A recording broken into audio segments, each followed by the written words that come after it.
Everyone, welcome back to my channel. हम लोग कर रहे थे हिंदी की प्रैक्टिस सेट। आपको पता है 2 दिन बाद आपका सभी का एग्जाम है। All the very best. Continuously हम प्रैक्टिस सेट करते रहेंगे। आपका 2 दिन बाद एग्जाम हो जाएगा, उसके बाद भी हम प्रैक्टिस करते रहेंगे। आर ओ के लिए प्लस 1 डे एग्जाम होने वाले हैं आपके। जितने सारे एग्जाम हैं सबके लिए प्रैक्टिस सेट बहुत ज़्यादा ज़रूरी है, क्योंकि पढ़ते सारे लोग हैं। आप जितनी ज़्यादा प्रैक्टिस करोगे, जितने ज़्यादा क्वेश्चंस आप प्रैक्टिस करोगे, उतनी आपकी एक्यूरेसी बहुत अच्छी हो जाएगी। क्योंकि आपको पेपर में टाइम मैनेजमेंट के साथ चलना होता है। टाइम मैनेजमेंट कैसे आएगा? जितने आप क्वेश्चन प्रैक्टिस करोगे उसके अकॉर्डिंग आपका टाइम मैनेजमेंट स्पीड आपकी बढ़ती रहेगी। ठीक है, आपको पता है हिंदी का वेटेज बहुत ज़्यादा है। अभी इस बार आप जब ईओ का एग्ज़ाम दे रहे हो तो 100 मार्क्स की हिंदी है, तो हिंदी को इतने लाइटली नहीं ले लेते। बच्चे क्या करते हैं अक्सर, हिंदी है हो जाएगा ऐसा सोच लेते हैं। बट सबसे ज़्यादा अगर आपकी हिंदी अच्छी है तो आप सबसे ज़्यादा मार्क्स यहाँ पे खींच सकते हो। 100 मार्क्स में से बहुत अच्छे मार्क्स भी आपके यहाँ आ सकते हैं, और यहीं से आपके सबसे ज़्यादा मार्क्स कट भी सकते हैं। आप इतनी लाइटली नहीं ले सकते, क्योंकि जो चीज़ अच्छी होती है उसको और अच्छी करके जाना भी स्मार्ट स्टडी कहलाती है। आपको ऐसा लगता है हिंदी तो आराम से हो जाएगी, तो ऐसे आराम से नहीं करना है, क्योंकि छोटी सी गलती आपका क्वेश्चन गया। सिमिलर वर्ड्स होते हैं, कुछ मीनिंग डिफरेंट होती है, तो यही चीज़ें समझनी है। छोटी सी भी गलती नहीं करनी है, क्योंकि ये क्या है, एक सीट चाहिए आपको। एक सीट के लिए बहुत सारे, एक सीट के लिए काफी सारे बच्चे एक सेम सीट के लिए लड़ रहे हैं, तो आपने बहुत लाखों में आपने फाइट करना है। तो आपको एक छोटी सी भी गलती का मौका नहीं रखना है। ठीक है, खुद को एक गलती का भी मौका नहीं देना है। जितनी गलतियां करनी है आपने प्रैक्टिस सेट में कर लीजिए, क्योंकि पेपर में आपको गलती करने का मौका बिल्कुल भी अपने आप को मत दीजिएगा, क्योंकि एक भी गलती आपको लाखों लोगों से पीछे लेके आ सकती है।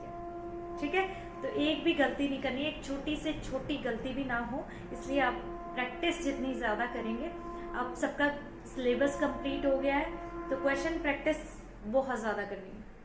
तो चलिए, क्वेश्चन आपकी स्क्रीन पे है। फर्स्ट क्वेश्चन है आपकी स्क्रीन पे, उच्चरित ध्वनि संकेतों की सहायता से भाव या विचार की अभिव्यक्ति क्या कहलाती है? फर्स्ट ऑप्शन है आपका भाषा, सेकंड लिपि, वर्ण एंड व्यंजन। इन सभी की डेफिनेशन हमने इंडिविजुअली देखी थी, तो इसका आंसर क्या हो जाएगा? ऑप्शन ए आपका बिल्कुल राइट हो जाएगा। सेकंड क्वेश्चन है आपकी स्क्रीन पे। नेक्स्ट क्वेश्चन आपकी स्क्रीन पे है, लिखित वर्ण संकेतों की सहायता से भाव या विचार की अभिव्यक्ति को क्या कहते हैं? लिखित संकेतों, वर्ण संकेतों की सहायता से पूछा है, तो आपको कंफ्यूज नहीं होना है। फर्स्ट ऑप्शन आपका है लिपि, सेकंड है भाषा, थर्ड है वर्ण, फोर्थ है इनमें से कोई नहीं। तो आपका ऑप्शन ए बिल्कुल राइट हो जाएगा, लिपि। यहाँ पे पूछा है लिखित वर्ण संकेतों की सहायता से भाव या विचार की अभिव्यक्ति क्या कहलाती है, तो ये हो जाएगी लिपि। आप एक क्वेश्चन से बहुत सारे क्वेश्चन आपके बन सकते हैं। आपको पता है कैसे किस पैटर्न में क्वेश्चन पूछे जा रहे हैं, और ये सारे क्वेश्चन वो हैं जो पहले किसी न किसी पेपर में पूछे गए हैं, तो बहुत इंपॉर्टेंट रोल प्ले करते हैं ये। इससे आपको एक आइडिया मिल जाएगा कि क्वेश्चन कैसे पूछे जा रहे हैं, हमें कैसी तैयारी करनी है, कैसे क्वेश्चन प्रैक्टिस करने हैं। ठीक है, क्वेश्चन आपकी स्क्रीन पे है, भाषा और लिपि क्या है? भाषा और लिपि क्या है, इसका आंसर ऑप्शन आपका फर्स्ट है, एक दूसरे के विरोधी है। भाषा और लिपि एक दूसरे के विरोधी बिल्कुल नहीं होंगे, क्योंकि एक दूसरे से कनेक्टेड है।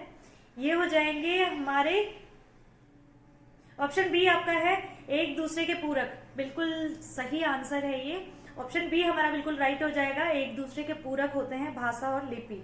ठीक है, नेक्स्ट क्वेश्चन है आपकी स्क्रीन पे। क्वेश्चन आपकी स्क्रीन पे है, पश्चिमी हिंदी की उत्पत्ति किस अपभ्रंश से हुई है? पश्चिमी हिंदी पूछा है, तो याद रखना आपका ऑप्शन ए है सौरसैनी, बी है अर्ध मागधी, सी है मागधी, डी है महाराष्ट्री। तो ऑप्शन ए आपका बिल्कुल राइट हो जाएगा, सौरसैनी। नेक्स्ट क्वेश्चन आपकी स्क्रीन पे है,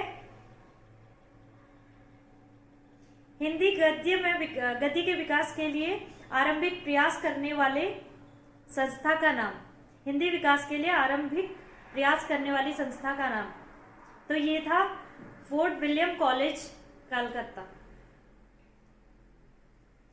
तो ऑप्शन ए आपका बिल्कुल राइट हो जाएगा। यहाँ पे पूरे मिक्स क्वेश्चंस है, तो आपकी बहुत अच्छी प्रैक्टिस हो जाएगी इनके साथ। नेक्स्ट क्वेश्चन है आपकी स्क्रीन पे, नेक्स्ट क्वेश्चन है आपकी स्क्रीन पे, भारत संघ की राजभाषा है, भारत संघ की राजभाषा कौन सी है? राजभाषा पूछा है यहाँ पे। तो फर्स्ट हो जाएगा आपका ऑप्शन ए हिंदी है, ऑप्शन बी अंग्रेजी, ऑप्शन सी ए और बी दोनों हो जाएंगे, ऑप्शन डी इनमें से कोई नहीं। तो यहाँ पे आपका हिंदी हमें पता है राजभाषा है, और अंग्रेजी कहीं हर जगह ऑफिशियल यूज अंग्रेजी का होता है, तो ए और बी दोनों ही राइट हो जाएंगे, यानी कि ऑप्शन सी आपका बिल्कुल राइट हो जाएगा। ठीक है, नेक्स्ट क्वेश्चन है, बहुत इंपॉर्टेंट क्वेश्चन है। नेक्स्ट आपकी स्क्रीन पे नेक्स्ट क्वेश्चन है, भारतीय संविधान के किस अनुसूची में संविधान द्वारा मान्यता प्राप्त भारत की 22 प्रादेशिक भाषाओं की सूची मिलती है? संविधान में कितनी भाषाओं की सूची मिलती है? 22 मिलती है। एक क्वेश्चन आपका ये बन गया। तो कौन सी अनुसूची में वो है? हम सबको पता है, जैसे कि संविधान पॉलिटिकल साइंस में आपने पढ़ा है, कौन सी अनुसूची है आपकी? 8।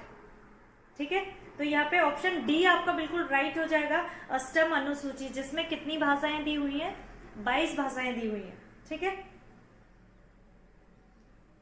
कॉन्स्टिट्यूशन में आपको याद रखना है सारी, आपको रिलेट करके एक दूसरे से सब सारे सब्जेक्ट एक दूसरे से कनेक्टेड होते हैं। इंटरकनेक्ट करना है आपने, कौन सा सब्जेक्ट का है, ऐसे इंडिविजुअली एक ही सब्जेक्ट पढ़ना है, उसको वहां से कनेक्ट करना है, ऐसे नहीं। जब तक आप कनेक्ट करना नहीं सीखोगे तब तक चीजें बहुत अच्छे से नहीं आएंगी आपको। अब वो सीधे फैक्ट्स ही आपने याद करे और फैक्ट्स लिख दिए, फैक्ट्स ऑप्शन आए, आपने टिक कर लिया, ये वाला टाइम गया कि आपको केवल फैक्ट्स के बेस पे सिलेक्शन हो सकता है। नहीं, आपको कनेक्ट करना है चीजें और रिलेट करके चीजें पढ़नी है, तो आपको बहुत अच्छे से चीजें होंगी और आपकी तैयारी बहुत अच्छी होगी जब आप रिलेट करके चीजें पढ़ेंगे। ठीक है, नेक्स्ट क्वेश्चन है आपकी स्क्रीन पे, हिंदी भाषी प्रांत में शामिल नहीं है, कौन सा नहीं है हिंदी भाषी प्रांत में? बिहार आपको पता है ये शामिल है, मध्य प्रदेश है, उत्तर प्रदेश है, पंजाब नहीं होगा यहाँ पे, पंजाब, तो ऑप्शन डी आपका बिल्कुल राइट हो जाएगा।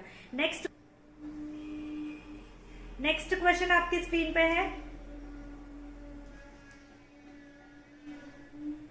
कभी कभी छोटे से क्वेश्चन आ जाते हैं जो हमें लगता है बहुत ही इजी है, हम कर लेंगे, लेकिन वहां पे कंफ्यूज हो जाते हैं। So for example next question आपकी स्क्रीन पे है, व्याकरण क्या है? व्याकरण में इसमें भी कंफ्यूज हो जाएंगे काफी सारे। फर्स्ट ऑप्शन है आपका भाषा का नियम, सेकंड है भाषा का उद्भव, थर्ड है भाषा का विकास, डी होगा इसमें से कोई नहीं। तो करेक्ट आंसर आपका हो जाएगा भाषा के नियम को व्याकरण कहते हैं, भाषा के नियम, ऑप्शन ए आपका बिल्कुल राइट हो जाएगा।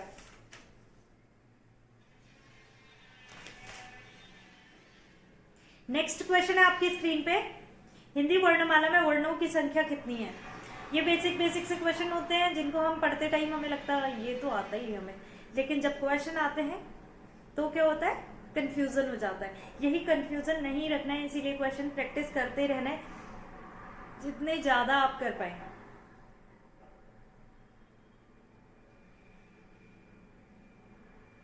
तो क्वेश्चन है हिंदी वर्णमाला में वर्णों की संख्या कितनी है? ये हो जाएगी 50 के आसपास, ऑप्शन सी आपका बिल्कुल राइट हो जाएगा। नेक्स्ट क्वेश्चन है आपकी स्क्रीन पे, वर्ण किसे कहते हैं? ध्वनि को वर्ण कहते हैं, है ना, तो ऑप्शन ए बिल्कुल राइट हो जाएगा। नेक्स्ट क्वेश्चन है आपकी स्क्रीन पे, अनुनासिक का संबंध होता है, अनुनासिक का संबंध किससे है? नाक और मुंह दोनों से, ऑप्शन सी आपका बिल्कुल राइट हो जाएगा। अनुनासिक का संबंध नाक और मुंह दोनों से है। क्वेश्चन है आपकी स्क्रीन पे, अनुनासिक व्यंजन कौन से होते हैं? तो ऑप्शन डी आपका बिल्कुल राइट हो जाएगा, वर्ग के पंचमाक्षर क्या होते हैं? अनुनासिक व्यंजन होते हैं। ठीक है, नेक्स्ट क्वेश्चन आपकी स्क्रीन पे है, शुद्ध वर्तनी का चयन कीजिए। शुद्ध वर्तनी भी आपको पता है बहुत बार क्वेश्चन पूछा जाता है। शुद्ध वर्तनी का आपने विशेष ध्यान देना है कि क्या एक सेपरेट सीरीज भी आएगी वर्तनी की स्पेशली, तो वो भी आप जरूर देखिएगा। इसमें आपको पता है फर्स्ट ऑप्शन परीक्षा, छोटी डी बिल्कुल भी नहीं आता, परीक्षा ऑप्शन बी भी नहीं होगा, परीक्षा आधा च तो बिल्कुल भी नहीं आता, तो ऑप्शन डी आपका बिल्कुल करेक्ट हो जाएगा यहाँ पे। नेक्स्ट क्वेश्चन आपकी स्क्रीन पे है, अगेन शुद्ध वर्तनी का चयन करना है आपने, तो ऑप्शन बी वाला श्रृंगार यहाँ पे करेक्ट हो जाएगा। ठीक है, संधि किसे कहते हैं, 18 क्वेश्चन है आपकी स्क्रीन पे, संधि किसे कहते हैं, ये तो बहुत ही इजी क्वेश्चन आ गया है ना। दो वर्णों के मेल को संधि कहते हैं, ऑप्शन ए आपका बिल्कुल राइट हो जाएगा। नेक्स्ट क्वेश्चन है आपकी स्क्रीन पे, A plus E is equal to A. आपको पता है छोटा वाला ए जो होता है वो किससे, अ और ई से मिलकर बना होता है, तो ए स्वर संधि के किस भेद को व्यक्त करता है। संधि हमने अलग से लेक्चर हुआ है, तो वो संधि आप डिटेल में देख लीजिएगा ताकि कोई कंफ्यूजन ना रहे। जब भी और ई मिलके छोटा वाला ए बनाते हैं तो कौन सी संधि होती है, गुण संधि। ठीक है, याद रखना। तो ऑप्शन बी यहाँ पे हमारा बिल्कुल राइट हो जाएगा। नेक्स्ट क्वेश्चन है आपकी स्क्रीन पे, सत प्लस चरित्र, सच्चरित्र किस संधि का उदाहरण है। तो ये यहाँ पे हमें पता है सत प्लस चरित, सत में आधा त लगा हुआ है तो वो व्यंजन है, सीधे से हमें पता लग रहा है, तो यहाँ पे क्या हो जाएगा, व्यंजन संधि। ठीक है, नेक्स्ट ऑप्शन बी यहाँ पे बिल्कुल राइट हो जाएगा। नेक्स्ट क्वेश्चन है आपकी स्क्रीन पे, अध प्लस गति, अधोगति किस संधि का उदाहरण है। ये आपको पता है किस संधि का, ये तो बहुत ही इजी है, सेलेक्ट करना है ना। विसर्ग संधि ऐसी है जो आराम से हो जा रही है ना, पहचाननी बहुत इजी होती है, तो ये विसर्ग संधि हो जाएगी। ऑप्शन बी यहाँ पे बिल्कुल राइट हो जाएगा। नेक्स्ट क्वेश्चन है यहाँ पे आपकी स्क्रीन पे, नेक्स्ट क्वेश्चन है, प्रत्यय किन शब्दों के साथ जुड़ते हैं, कृत प्रत्यय किन शब्दों के साथ जुड़ते हैं, तो यहाँ पे ऑप्शन डी बिल्कुल राइट हो जाएगा। क्रिया के अंत में कौन से जुड़ते हैं, कृत प्रत्यय। अभी मैम हमने तो केवल प्रत्यय पढ़े थे कि कृत प्रत्यय क्या होता है। अगर आपको डिटेल में देखना है तो आप डिटेल की क्लासेस भी देख सकते हैं, हिंदी की डिटेल वाली क्लासेस आप जरूर देखें, जिससे आपको डिटेल में सारी चीजें पता चल जाएंगी। ठीक है, अभी हमारी केवल प्रैक्टिस सेट चल रही है, तो यहाँ पे क्या हो जाएगा, डी ऑप्शन हमारा बिल्कुल राइट हो जाएगा। नेक्स्ट क्वेश्चन है आपकी स्क्रीन पे,